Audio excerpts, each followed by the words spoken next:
पवित्र ब्राह्मणों की बारात को अपवित्र करने के लिए सरेआम लोगों के लिए सामने इस प्रकार का अपमान ज्योतिबा के लिए असहनीय था। यह एक साधारण अपमान नहीं था, यह एक समाज की गहरी बीमारी का लक्षण था। यह घटना ज्योतिबा के अंतःकरण को भीतर तक झकझोर देती है। ज्योतिबा के मन में सवाल उठने लगे, क्यों ब्राह्मण और गैर ब्राह्मण जातियों में इतनी गहरी खाई है।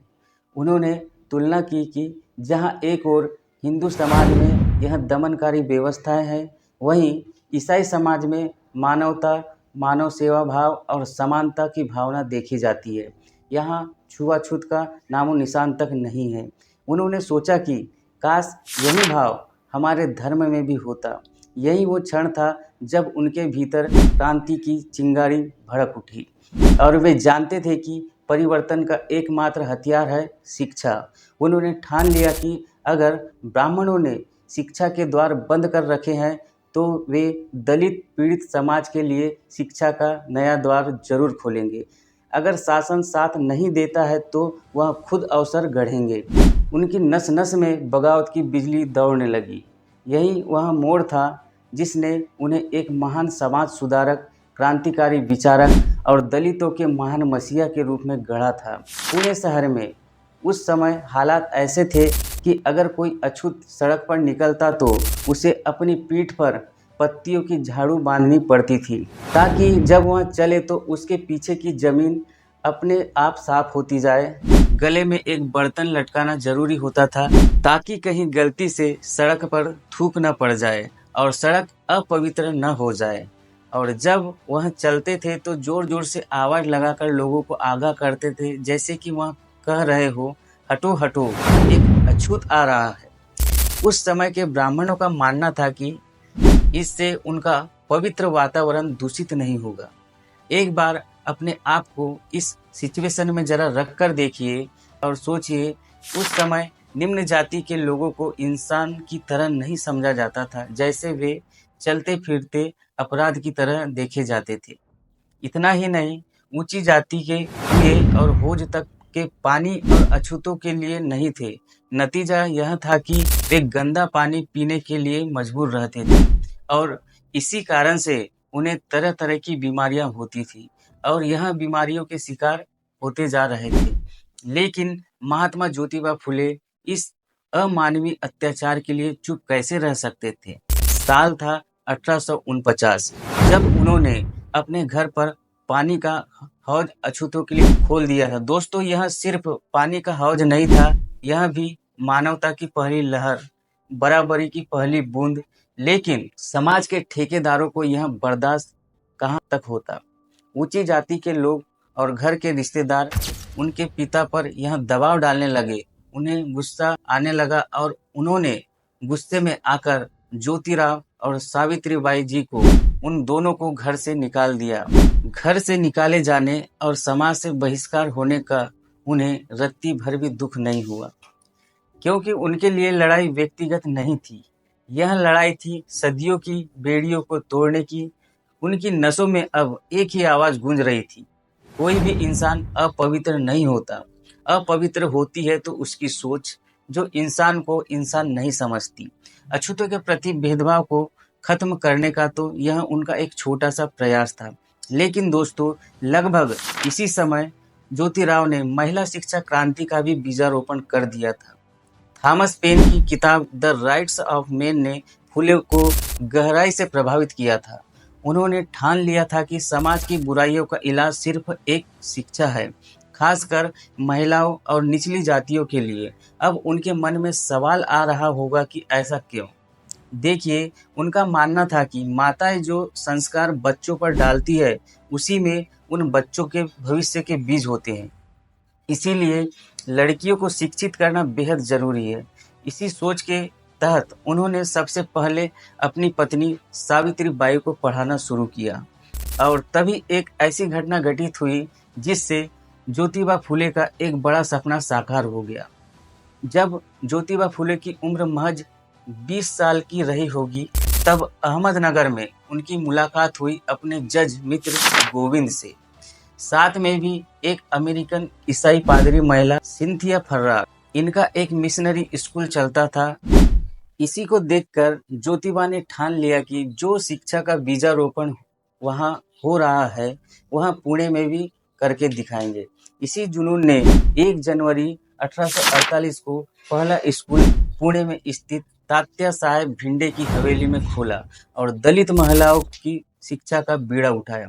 सोचिए 19वीं सदी का भारत, जहाँ लड़कियों का स्कूल जाना तो दूर, किताब को छूना भी पाप समझा जाता था। दोस्तों, यह सिर्फ स्कूल नहीं था, यह उस दौर की सबसे बड़ी बगावत थी। इसी के साथ उन्होंने अपनी पत्नी सावित्रीबाई फुले को सौंप दिया एक ऐतिहासिक दायित्व। दायित्व था भारत की पहली दलित महिला शिक्षिका बनने का। लेकिन समाज के ठेकेदारों को यह मंजूर नहीं था। शोर मच गया, हल्ला हो गया कि एक दलित हिंदू नारी शिक्षिका कैसे बनेगी। यह तो धर्म और शास्त्रों के खिलाफ है। सिर्फ विरोध ही नहीं, बल्कि जब सावित्रीबाई स्कूल जाती थी तो रास्ते में उन पर मिट्टी फेंकी जाती थी, धूल उछाले जाते थे, गोबर मारा जाता था, पत्थर फेंके जाते थे। आप समझ सकते हैं कि इस सिचुएशन को उन पर ताने कैसे कसे जाते थे। यह पढ़ेगी और पढ़ाएगी भी, नारी होकर समाज के विरुद्ध चलेगी। पर सावित्रीबाई डरी नहीं। उनके इरादे पहाड़ जैसे अडिग थे। इस पर ऐतिहासिक गवाह है। जो लोग समाज के साँचे में नहीं ढलते वही इतिहास बनाते हैं। बहरहाल 1 साल बाद जब 1849 में अधिक तंगी लगी, लगातार मिल रही धमकियों की वजह से स्कूल को कुछ समय के लिए बंद करना पड़ा। लेकिन फिर भी उन्होंने हार नहीं मानी। जल्दी से एक स्कूल उन्होंने खोल दिया। लेकिन जब दलित और पिछड़े वर्ग की जागृति की लहर दौड़ गई थी, तो वहीं पड़ोसी गफ्फार बेग की बेटी फातिमा और ब्राह्मण युवक विष्णु पंत थट्टे ने इस आंदोलन में कंधे से कंधा मिलाया और सन 1850 तक उनके स्कूल में दलित स्कूलों की संख्या तेजी से बढ़ गई थी। 3 जुलाई 1850 बुधवार पेट जगह में अन्ना साहेब चिपलुलकर ने एक और स्कूल खोला और सावित्रीबाई बनी मुख्य अध्यापक। इसी साल 7 सितंबर को दूसरी जगह एक और स्कूल शुरू कर दिया गया। आप यकीन नहीं करेंगे कि इसके सामूहिक प्रयासों से सिर्फ 2 से 3 साल में ही दलित पिछड़े वर्ग की महिलाओं के लिए एक साथ 18 स्कूल की शुरुआत हो चुकी थी। सन 1852 में अंग्रेज सरकार ने शिक्षा के लिए प्रसार किए और फूले दंपति को सम्मानित भी किया। पुणे संडे ऑब्जर्वर अखबार में 29 मई 1852 में प्रकाशित रिपोर्ट में लिखता है कि ज्योतिबा के स्कूल में लड़कियों की संख्या सरकारी स्कूल में पढ़ रहे लड़कों की संख्या से 10 गुना है। दोस्तों, महिला शिक्षा की क्रांति का शंखनाद हो चुका था। इनका यह साहसिक कदम न केवल महिलाओं के लिए बल्कि पूरे समाज के लिए नया सवेरा लेकर आ चुका था। लेकिन शिक्षा के अलावा भी ज्योतिबा फुले की बेहद खास मामलों के लिए याद किया जाता है। वो है सती प्रथा और विधवा विवाह।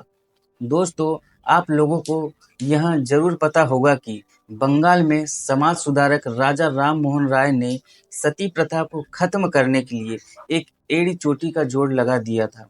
लेकिन 27 दिसंबर 1833 को उनकी मृत्यु हो जाने से समाज में क्रांति की जो लहर चल रही थी वह धीमी पड़ गई थी। लेकिन राजा राम मोहन राय की यह मशाल महात्मा ज्योतिबा फुले ने उठा ली।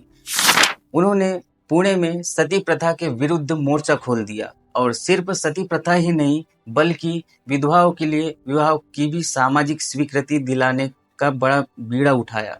दरअसल उन्होंने देखा कि उच्च वर्ग की विधवाओं पर तमाम सारे प्रतिबंध लगाए जाते थे, जैसे उनके सिर मुंडवाना, सफ़ेद साड़ी पहनने के लिए उन्हें मजबूर करना। इसके अलावा समाज में विधवाओं के साथ अमानवीय व्यवहार किया जाता था। उनके साथ शारीरिक संबंध बनाकर उन्हें गर्भवती तक कर दिया जाता था और बाद में जब राज खुलते थे तो उन विधवाओं को मार पीट कर बेघर कर दिया जाता था या फिर जबरदस्ती उनका गर्भपात कराया जाता था। यह समस्या उस समय बहुत आम हो गई थी और विधवाओं के हक में बोलने वाला कोई नहीं था। इसी समस्या को जड़ से समाप्त करने के लिए ज्योतिराव फुले अक्टूबर 1853 में एक बड़ी सभा बुलाते हैं, जिसमें सैकड़ों लोगों ने भाग लिया और इस सभा में विधवा विवाह का प्रस्ताव रखा गया, लेकिन समाज के ठेकेदारों को चलते सर्वसम्मति से पास नहीं हो सका। लेकिन फुले रुके नहीं, विधवा विवाह के विरोधियों को ललकारते रहे। एक विधवा आश्रम खोल दिया पुणे और आसपास के इलाकों में, जहां ब्राह्मण परिवार विधवाओं के साथ अमानवीय व्यवहार करते थे। वहीं विधवाएं अब फुले के विधवा आश्रम की ओर खींचने लगी थी। जल्दी फुले का यह प्रयास अंधेरी गुफा में सूर्य की रोशनी की जैसे समाज में फैलने लगा था। इसी समय एक और महान हस्ती हुए महादेव गोविंद रनाडे। उन्होंने फुले से प्रभावित होकर सन 1860 से 1866 के बीच विधवा पुनर्विवाह संघ की स्थापना की थी और पंढरपुर में विधवा आश्रम खोले थे।